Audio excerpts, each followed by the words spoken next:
সকালবেলায় অদ্রিতের কাণ্ড দেখে আমরা হাসবো না কাঁদবো নিজেরাই বুঝতে পারছিলাম না। ও নিজে তো পড়াশুনো করবে না, সেই বইগুলোকে ছিঁড়ে ফেলেছে। ওর যে বইগুলো কিনে দেওয়া হয়েছিল সেগুলো প্রত্যেকটাই ছিঁড়ে ফেলেছে। মানে একটাই বই কিনে দেওয়া হয়েছিল, সেটার কিন্তু প্রত্যেকটা পেজই ছিঁড়ে দিয়েছে। কিন্তু এদিকে দেখো, বই সে প্রত্যেক দিনই নামাবে, আর সকালবেলায় এরকম 4টে পুতুলকে নিয়ে পড়তে বসাবে আর তাদেরকে বলবে বল বল, এরকমই করতে থাকে। ওর ছোটো থেকে এটা অভ্যাস। আগে যখন দাদার সাথে খেলা করতো তখন কিন্তু দাদার সাথেই করতো। এখনও নিজের মনে মিমির সাথে পড়তে বসালে কিন্তু ওর যখন মিমি পড়তে বসায় তখন কিন্তু ও এরকমই করতে থাকে। আর দেখো, পুতুলগুলোকে সমানে ও মেরে যাচ্ছে, আর তাদেরকে যখন না পারছে তখন কিন্তু এরকম উল্টে উল্টে ফেলে দিচ্ছিল। এরকম করতে করতে যত ওকে বারণ করা হচ্ছে তত কিন্তু আরও বেশি করে করছে। আবার যখন বললাম ওকে আমি ফটো তুলবো তখন কিন্তু আমার দিকে তাকিয়ে একটুখানি হেসেও দিল। এরকম করে তো সকাল থেকে পার হয়ে যায় কখন 8টার সময় ঘুম থেকে ওঠার পরে। মানে ও তো 8টার সময় ঘুম থেকে ওঠে, তারপরে কিন্তু এরকম দুষ্টুমি ওর স্টার্ট হয়ে যায়। আর সকালটা এইভাবেই ওর সাথে কখন যে পেরিয়ে যায় নিমেষের মধ্যে বুঝতেই পারা যায় না। আর এদিকে পুতুল নিয়ে আজকে আবার নতুন করে মনে পড়ে গেছে। অন্যদিন তো পুতুল নিয়ে অতগুলো মনে পড়ে না, 1-2টো পুতুল নিয়ে আসে, কিন্তু আজকে 4টে পুতুলকে নামিয়ে এরকমই করছে। আর এদিকে দেখো, আমি কিন্তু মায়ের একটুখানি হেল্প করে দিচ্ছিলাম। মা এদিকে যেহেতু রান্না বসিয়ে দিয়েছিলো সেই জন্য কিন্তু আমি কাটাকাটিগুলোও করে দিচ্ছিলাম। অনেক পরিমাণে পেঁয়াজ কাটতে হচ্ছিলো, সেই জন্য মা বললো একটুখানি কেটে দিতে। আজকে যেহেতু ব্রোকলির তরকারি করবে আর কিন্তু বেগুনে ভর্তা করেছিল, সেই জন্য অনেকটা পরিমাণ পেঁয়াজ লাগবে বলে একটুখানি পেঁয়াজই আমি কেটেই দিয়েছিলাম।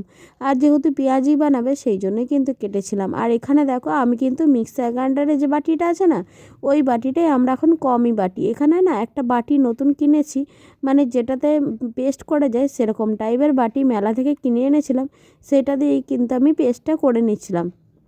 আর মানে সকাল থেকে এত পরিমাণ কুয়াশা দিয়েছে বাইরে, যে রোদের কোনো দেখাও নেই, আর বাইরের দিকে তাকানোও যাচ্ছিল না। তারপরে তো অবশেষে রোদের দেখা মিলল। কিন্তু দেখো, অদ্রিতকে স্নান টান করিয়ে দিয়েছে, আর এদিকে দেখো কীরকম দুষ্টুমি করছে। ও কিন্তু জানলা থেকে কিছুতেই নামবে না, যতই বারণ করা হচ্ছে জানলার ওপরে বসতে তত কিন্তু ও বেশি করেই বসে পড়ছিল। আর এরকমই দুষ্টুমি করতে থাকছিল। তারপরে কিন্তু ওকে ধমক দিয়ে একবার আমি নামিয়েই ফেলেছিলাম। আমি বললাম এবার থেকে কিন্তু তোমাকে আর জানলাতে উঠতে দেওয়া হবে না। জানলায় যেহেতু রোদটা ভালো পরিমাণ আসে সেই জন্যই কিন্তু জানলার পর্দাগুলো সরিয়ে দিই সকালবেলাতে।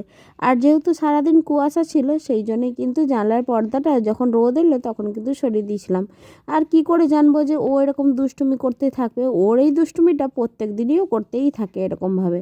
কিন্তু কি করব বলো, জানলাতে রোদ ঢোকার জন্য বা ওকে রোদে বসানোর জন্য এইটাই কিন্তু একটা উপায়। সেই জন্যই কিন্তু ওকে ওখানে বসিয়ে দিয়েছিলাম। আর দেখো, ও জানলার ওপরে উঠে বসে আছে। আবার আমি যখন নামতে বলছি তখন কিন্তু আমাকে ধমকাচ্ছিল। এদিকে দেখো, খাওয়ার সময় হয়ে গেছিলো। যেহেতু অদ্রিতকে খাওয়াবো সেই জন্য কিন্তু আমি এখানে ভাত বাড়তে এসেছিলাম। এদিকে মাকে বললাম যে ব্রোকলি তরকারিটা করেছিল, আর এদিকে পালং শাকটা কিন্তু আগের দিনই ছিল। আর কিন্তু পমফ্রেট মাছ করেছিল। পমফ্রেট মাছটা সর্ষে পোস্ত দিয়ে পেঁয়াজ বাটা দিয়ে করেছিল, বেশ সুন্দর খেতে হয়েছিল। তার সাথে কিন্তু বেগুনের ভর্তা ছিল। আর কিন্তু কিছুই সেইভাবে ছিল না, অনেকগুলোই সবজি যেহেতু করা হয়েছিল সেই জন্য কিন্তু আর কিছু ছিল না। আর এদিকে দেখো, আমি কিন্তু বিকালবেলা মা আর আমি বসে পড়েছিলাম কড়াইশুঁটির কচুরি বানাবে। সেই জন্যই কিন্তু পুরটা ভরছিলাম। মা কিন্তু পুরটা এটা সকালেই বানিয়ে রেখেছিল, সেটা আর দেখানো হয়ে ওঠেনি, কারণ আমরা যখন এদিকে ব্যস্ত ছিলাম অদিতকে নিয়ে তখনই কিন্তু মা ওটা বানিয়ে নিয়েছিল। আর দেখো, আমি কিন্তু রাত্রেবেলা যেহেতু মা একা একা ভরতে অনেকটা সময় লেগে যাবে সেই জন্য কিন্তু আমিও ভরে ফেলেছিলাম। এদিকে দেখো, আমি যখন অদ্রিতকে নিয়ে এরকম দুষ্টুমি করছিল তখন কিন্তু ওকে নিয়ে ওইদিকে চলে গেছিলাম। কিন্তু এইদিকে যখনই আমি আর মা দুজনে মিলে বেলতে আর ছাঁকতে চলে এসেছিলাম, ও কিন্তু আমার পিছন পিছন চলে এসেছিলো। আর এদিকে দেখো, আমাকে কিছুতেই আমার পিছনটা ধরে এমন করে টানছিল যে কিছুতেই আমাকে ভিডিও বানাতে দিচ্ছিল না, আর কিছুতেই বেলতে দিচ্ছিল না। তারপরে কিন্তু মা একটা দুটো বেলে নেওয়ার পরে আমি কিন্তু বেলে নিয়েছিলাম। এদিকে দেখো, আমি কিন্তু পুরো আস্তে আস্তে করে বেলছিলাম, যেহেতু পুরটা বাইরে বেরিয়ে যাবে সেই জন্যই কিন্তু একদমই আস্তে করে আলতো হাতে বেলতে হবে, সেই জন্য ধীরে ধীরেই বেলছিলাম। আর এদিকে মা কিন্তু সবগুলোই ছেঁকে নিচ্ছিল। মা শুধু একটা না দুটো বেলেছিল, তারপরে কিন্তু বাকিগুলো আমি বেলেছিলাম। এইভাবেই যদি দুজনে মিলে একসাথে কাজ করা হয় তাহলে দেখবে কাজটা অনেক তাড়াতাড়ি হয়ে যায়। আর জানো তো, যখনই পুর ভরা কোনো আটা লুচি বা রুটি যাই যাই হয়ে থাকুক সেইগুলো কিন্তু আমি বেশিরভাগ বেলে থাকি বা পুরটা ভরে থাকি, আর মা কিন্তু ছেঁকে থাকে। কখনো কখনো যদি আলতো হাতে বেলতে হয়, বেলতে পারি না, তখন কিন্তু মাও বেলে দেয়। এদিকে তো আমাদের একটা দুটো ছাঁকা হয়ে গেছে, তখন কিন্তু আমার বেলাও হয়ে গেছিলো। এদিকে দেখো আমিও কিন্তু অদ্রিতকে বসিয়ে বসিয়ে খাইয়ে দিয়েছিলাম।